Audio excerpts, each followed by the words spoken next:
Before we dive into the desert sands of Arabia, hit that subscribe button and join us on Infinity, where forgotten worlds and hidden histories come alive. For centuries, desert nomads whispered of a city that vanished without a trace. They called it Iram of the Pillars, a dazzling hub of wealth and power, swallowed by the wrath of the desert itself. Some dismissed it as myth, nothing more than a cautionary tale told around campfires. But myths are stubborn things. They don't die easily. The story of Ubar, the so-called Atlantis of the sands, was written not only in the legends of Bedouins but even in sacred texts. The Quran itself mentions a people called Awith-Makrandi, a tribe that disobeyed their lord and was annihilated by a furious wind, leaving their city buried under the dunes. For medieval travelers, Ubar was Arabia's El Dorado. Marco Polo mentioned it. Arab geographers recorded vague rumors of a wealthy city deep in the desert. Yet every explorer who sought it came back empty-handed. The sands gave up no answers. The description was always the same: towers that touched the sky, walls gleaming in the sun, and marketplaces overflowing with incense, gold, and treasures from far-off lands. But if this place was so grand, why had it left no ruins, no stones, no skeletons? Many scholars concluded it never existed at all, a mirage of memory. They mocked the legends, calling Ubar nothing more than Arabian folklore. But the desert has a way of keeping secrets, until technology catches up. Then, in the late 20th century, something extraordinary happened. Scientists, with the help of NASA satellites, spotted ancient caravan routes, like faint scars on the earth, leading to a point in the middle of nowhere. At that point lay a void in the sand. When archaeologists dug, they uncovered what generations had doubted: remnants of a lost city buried beneath collapsed limestone caverns. The myth was real. Suddenly, Ubar wasn't just a story. It was evidence. Evidence that civilizations could vanish overnight, leaving only whispers and broken stones. But to understand Ubar, we have to imagine what it once was: its streets, its people, its wealth, and its downfall. And that's where the Rayal story begins. Ubar, or Iram of the Pillars, stood at the crossroads of ancient trade. Imagine a city glittering in the desert, alive with the sense of incense and spices, where merchants came from Babylon, Egypt, India, and even Rome. Its wealth came from frankincense, a resin burned in temples, palaces, and tombs across the ancient world. This humble tree sap, harvested in southern Arabia, was worth its weight in gold. Ubar controlled the trade. They didn't just sell incense, they monopolized the supply. Picture the city at its height: tall watchtowers piercing the sky, stone walls to guard caravans, bustling bazaars echoing with languages from across continents. Camels laden with goods entered its gates daily. To step into Ubar was to step into the center of the ancient world's economy. The city's architecture was legendary. Accounts describe massive stone pillars, possibly reaching 30 feet high, supporting grand halls. These pillars became so iconic that the Quran called it Iram of the Pillars, the like of which was never built in the land. Inside, its streets were lined with homes of mud brick and stone. The wealthy lived in courtyards shaded by palm trees, while slaves and workers toiled under the scorching sun. Its wells provided life, drawing sweet water in a land where thirst ruled. The heart of the city was its marketplace.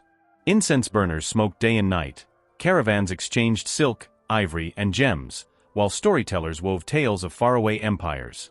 The scent of frankincense lingered in the air like a permanent perfume. Ubar wasn't just a trading post.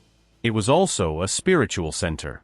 Temples dedicated to desert gods stood beside towering halls of commerce. Pilgrims and traders alike marveled at its duality: wealth and worship entwined. And yet, with wealth came arrogance. Legends say the people of Ubar became corrupt, proud, and disobedient. Their leaders defied humility, building monuments to themselves and forgetting the fragility of life in the desert. Stories claim they mocked prophets sent to warn them. They believed no storm, no drought, no enemy could bring them down. And one day, the sky turned against them. The Bedouins tell it simply: Ubar was punished.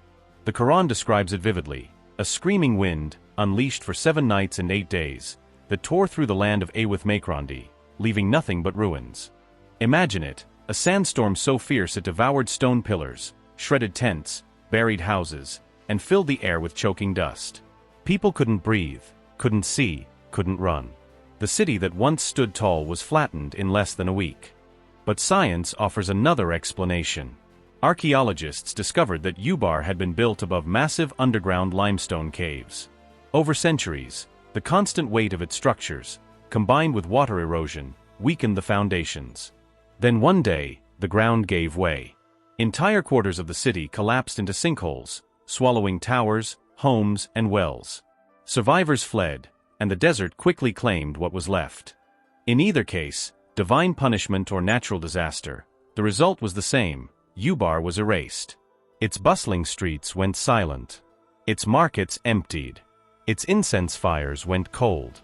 For centuries, sandstorms swept over its remains, layering dune after dune. What was once a jewel of Arabia became a phantom city, remembered only in legend. Travelers passing through the Rub al-Khali, the empty quarter, the largest sand desert on Earth, sometimes claimed to hear whispers in the wind, or to see faint shapes of pillars rising out of the dunes before vanishing again.